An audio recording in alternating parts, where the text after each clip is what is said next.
Hey Pisces, it's Empress Rose here. Welcome to your reading, general reading. So we're going to take what works, we're going to leave what doesn't. And if I catch your storyline, or if I don't catch your storyline, either way, feel free to check your other major placements. And we'll be doing oracle card reading over here on YouTube. And then if that resonates with you, you can head over to Vimeo for a more traditional tarot spread. All right, let's start with these crows here. What do the crows have to say? This guy was popping out here. That's plenty. I think one sign got just like all crows. No. Yes? Okay.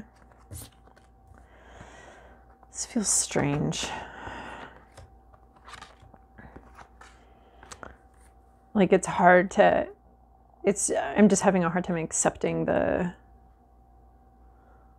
cards, I guess. It's a little odd.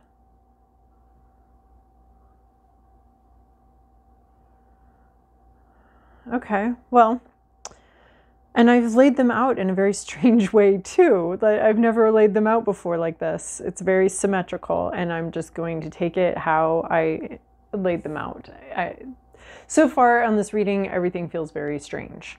Dominance. So some sort of power struggle. I want to say this might be past. So there's been a power struggle. There's been issues about who gets to have a say, who is in control here, whose plan are we going with, a struggle for dominance, and maybe a struggle to remain non-dominated, a struggle to remain free within this situation. This could be a perception of a situation where it seemed like at some point you had to struggle for autonomy, or you had a sense of you had to struggle for autonomy, or you had to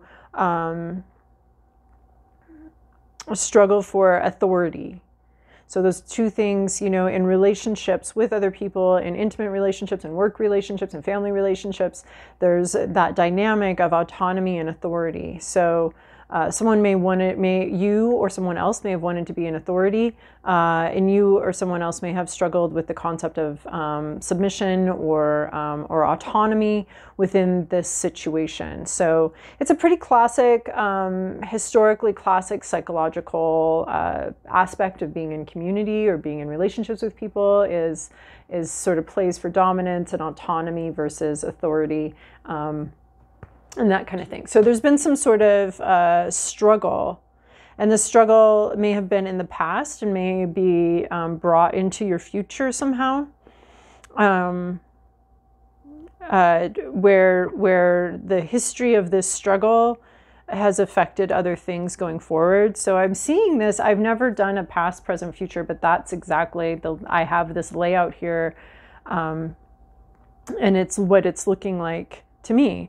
So it could be present, but the way these cards just arrange themselves with my unconscious help here, this could be something from the past that's really struck with you, right? Like if you had a relationship with your parents that was all like if your parent was a very authoritarian and you really struggled for autonomy with that, you may recreate that dynamic, of course, in future relationships, even romantic relationships or relationships with peers. Someone has to be in charge. Someone has to be right. We also have, and yeah, I guess this is why this looks like something from the past. We have this memory of this. It's a very indelible memory. Like you know, the crow has a really great memory here, and these are all places, you know, where they found food. The red ones, black ones are, you know, maybe people they've had difficulty with, you know, no, I think it's just like intense memories, not necessarily good and bad. So I think that's why we're getting this like dominant situation in your past, is you're really remembering and maybe being triggered by issues of dominance, or, you know, if you're trying to arrange something and someone else always gets their way or wants to get this way, that would be very triggering if you have a history with an authoritarian figure in your life, where you didn't have a lot of freedom. So yeah, so this is something you're remembering as some sort of dynamic from the past that is maybe creating some sort of PTSD, as authoritarian dynamics often do. because that lack of autonomy within that authoritarian dynamic is very intense and offensive, and that authoritarian dynamic can often be used to create for abusive purposes. So because, you know, why else does someone need full autonomy like that unless they want you to not question what they're doing at all? So this is from the past, and it's very triggering. So current, we have night. So something's kind of on a break. There could be a rest period where you're no longer, you know, you're no longer dealing with this dynamic. We're taking a break from this dynamic. Night is for dreaming, imagining, visioning the future. It's for resting, recuperating. You know, it looks like dark, but look, they're all together. They're all,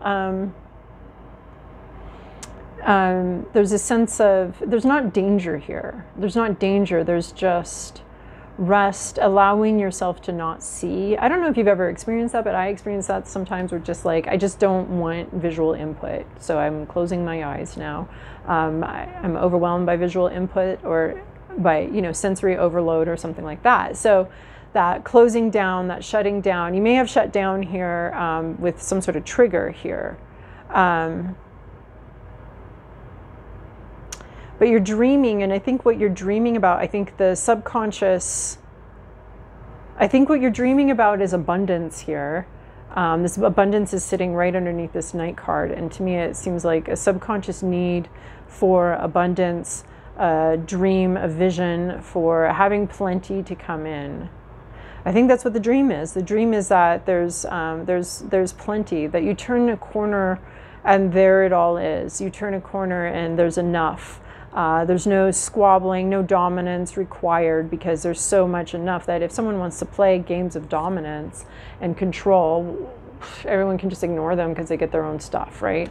So, and this could be a period of time right now too where you actually are abundant. You would definitely know, unless you're stuck in a mentality of scarcity despite being surrounded with abundance, which does happen.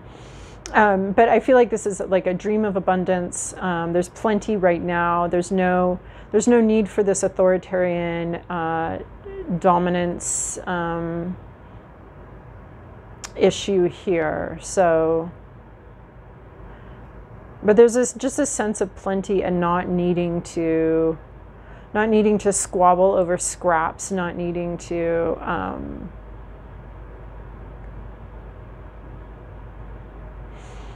mess, you know, there's like this level of abundance has the possibility, unless we have, you know, setups where it's not possible, but this just for autonomy, for the autonomy that we wanted before. No one's reliant on anybody else here. There's just a full autonomy, and there's enough for everyone, and no one needs to ask permission, no one needs to beg, no one needs.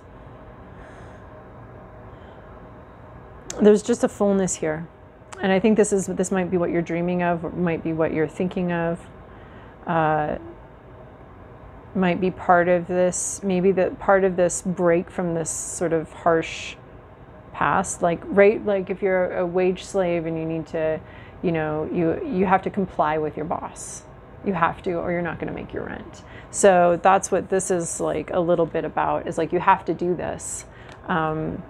And this is about sort of dreaming and wishing that wasn't necessary, that there was enough, so that there wasn't this.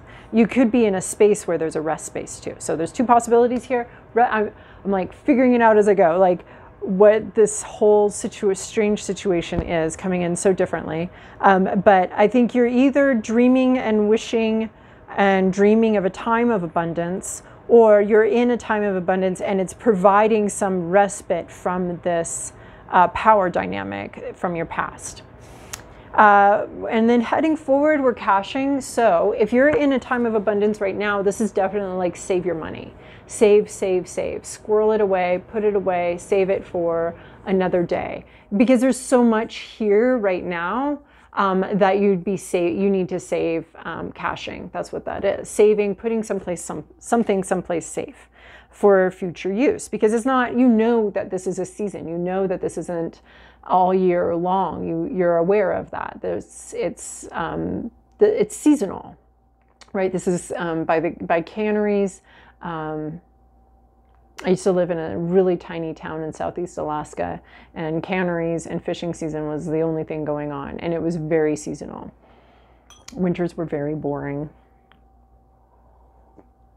unless you were one of the boat owners, and then you went to Hawaii for the winter. But us workers, we had to stay. Anyway, so you know it's seasonal. You know it's seasonal. This is a time of abundance, so saving up. So now, yeah, this where we're going here, this seems like there's a rest period, some respite from this sort of situation where you don't have a lot of choice. But we've got a rest from that. So this is about save, save, save. If you are falling into the group here that I'm reading for that has that abundance coming in right now, this is definitely get into saving mode. Save it for later. And then we have observation. So observation is, you know what it is, watching.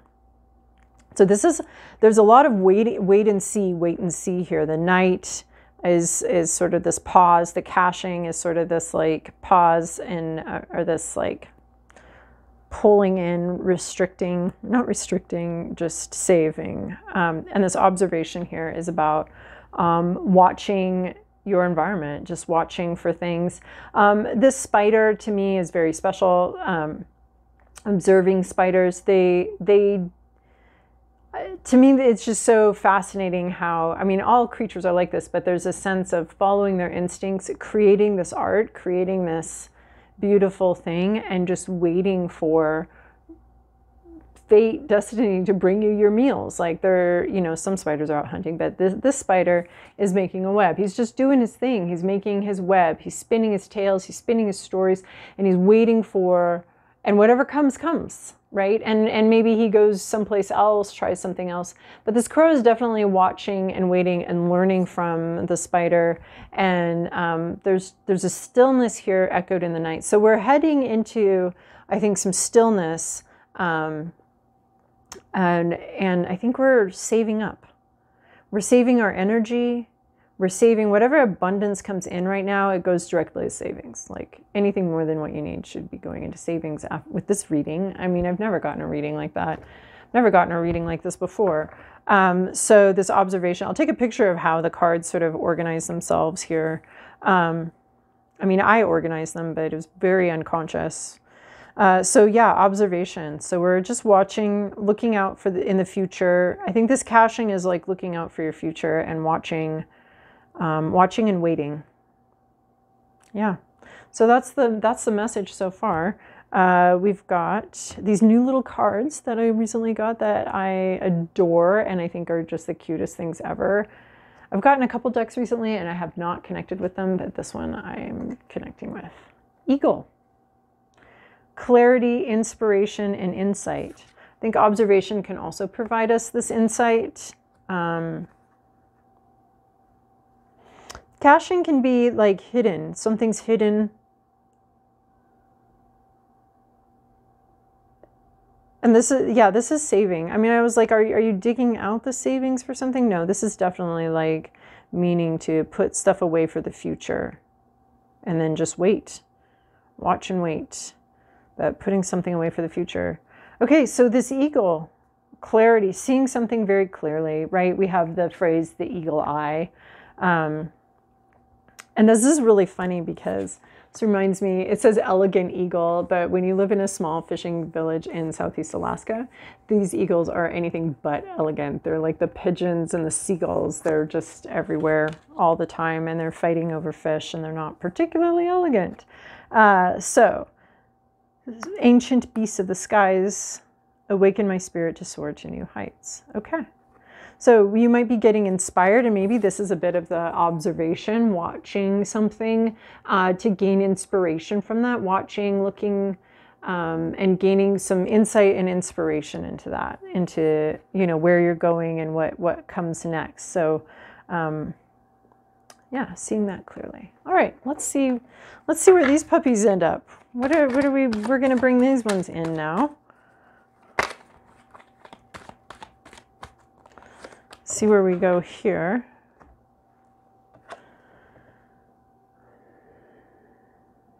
44, stranded. So this is a card about, this can be a card about being ghosted. This can be a card about having taken off, having tried something in a big way.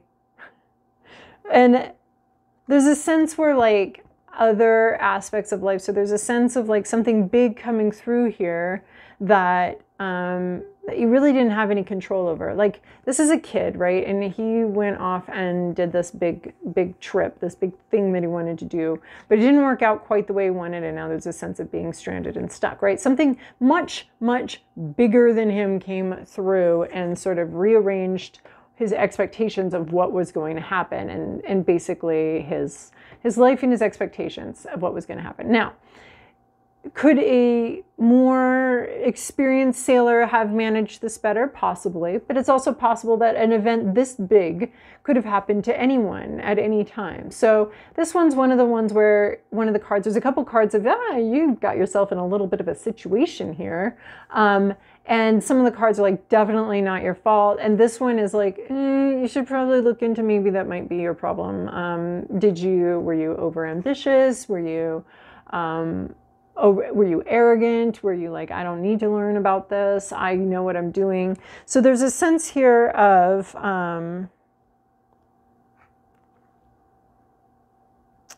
this is really interesting. It just seems there's just like a what do I do now? So you may have to cut your losses in order to save something else, save yourself, right? Help is on the way, but there is a sense of this is a bit of a strange situation.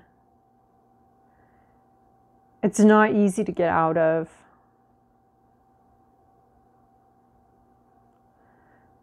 And you may have to just cut loose some things.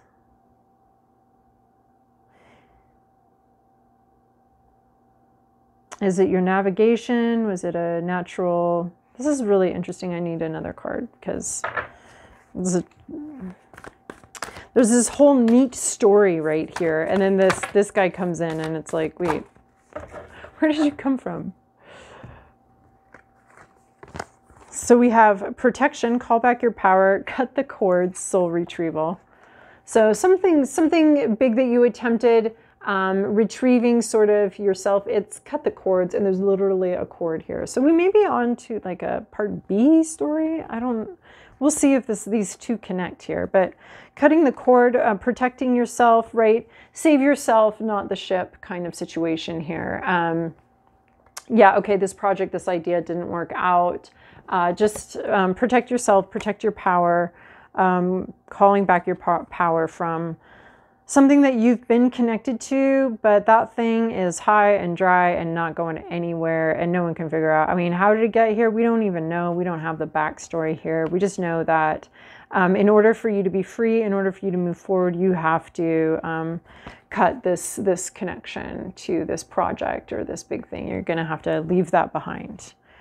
Dreams need a practical plan. Yeah, I'd say so. Like, you know, you want to be free, you want to move on, but you also want this. We're going to have to make some difficult choices here, some actual choices. So your dreams need a practical plan. In addition, I feel like this caching, saving up money is also part of this practical plan. You're going to need a practical plan. Have faith in your dreams. Okay, so we're doing both. We're having faith, we're dreaming, we're believing that it can happen. We're believing that it can happen enough that we're actually planning for it. And that could be saving for something. So you could have a dream here, right? This Knight card is representing sort of dreaming. So you could have a dream here that needs a practical plan. It needs some sort of like caching. It needs, do you need money for this dream? Then start saving up for it. Your dream needs a practical plan, but you still, and have enough faith in this dream. This dream may be like, sound absurd to you, and but this dream sounds absurd to you, but you may need to make some practical changes or some, you know, if you believe enough in it. You know, if you want to go to Italy and you have this dream that you want to go to Italy, you are at some point going to have to, most of us anyway, are going to have to save up our money to do it. So if you really believe that you can accomplish that and that that's something you can do, you can definitely do that. if that's something you can do, then you're going to need to make some practical plans. What are we going to do? How do we get there? That whole thing, those practical things. And then I love this one, transformation. Things are changing at a cellular level, deep healing. You're healing old patterns, right? Cutting the cord possibly to this dominance that you experienced in this past, this control and this dominance that you experienced. And this control and this dominance that you're remembering and that you experienced in the past. Whew, jumpy. Okay, I'm seeing that now. It's experience in the past has maybe put you in a position where maybe you don't think that the future, right? You had this dream before and look what happened. So what you gonna do now? Like, you had this dream, look what happened. It sucked, you know, you got dominated by something completely uncontrollable or out of your control. And this memory of what happened back here and getting stranded and having to, and being stuck with something for a while, that could be sort of creating a nightmare for you, and you don't want to bring that into the future. Like, that day is done, though. This day that this happened, or this day or this period of time is done, and there's a night period now. So transformation, this is reminding me of the butterfly as well, and the chrysalis. So in this sort of stasis, this darkness, this dark chrysalis, release me from my own dark chrysalis. This was, this card is just sitting out here on my table because of something. So release me from my own dark chrysalis. So that's what I'm seeing a little bit here in this situation, because it's transformation, and the butterfly is the symbol of transformation. So this nighttime representing sort of a rest period, a chrysalis, and then this healing in progress, this recovery in progress. You aren't who you were a year ago, is one of the notes on this thing. You're not back here, right? I keep seeing this like ugh thing that happened back here, and you're not here anymore. And like I said at the beginning, it's affecting maybe decisions that you're making right now. You may not realize that we have sort of the dawning of a new era and the dawning of a new day. So releasing yourself from these old patterns, things are changing at a cellular level, deep healing. There's also a sense of that you're deeply loved through this healing. So, so even though you're changing, there is a sense of being sort of, I feel like even like just the universal love here is part of something that you're receiving right now. And you are receiving an abundance of something, and you need to be saving it up somehow. So, inspiration and insight. So yeah, you're healing, and you're not who you were a year ago. You're not in this place anymore, although the memories are strong and intense. So you need to have faith in your dreams. Soul retrieval too can be, I like the soul retrieval aspect of this, because like we're cutting this cord from something in the past. We're retrieving our soul, and we may have like lost a battle for dominance, may have lost a battle for autonomy at some point, and we're returning to ourselves. We're returning to our own autonomy from that place and that position. So, all right, so keep dreaming, and actually like believe in them enough to take actual concrete steps towards them. Believe in your dream, and figure out some practical steps, at least one practical step to achieve some dream that you have, because you now have the autonomy and the will and the dream, and it's yours again. And we're cutting this situation back here loose. So if that resonated with you, if it makes sense for you, join me over on Vimeo. Otherwise, and you don't have to join me on Vimeo, so whatever you decide, I support you. And so see you in a while. Either a couple minutes over on Vimeo or a couple weeks on here on YouTube.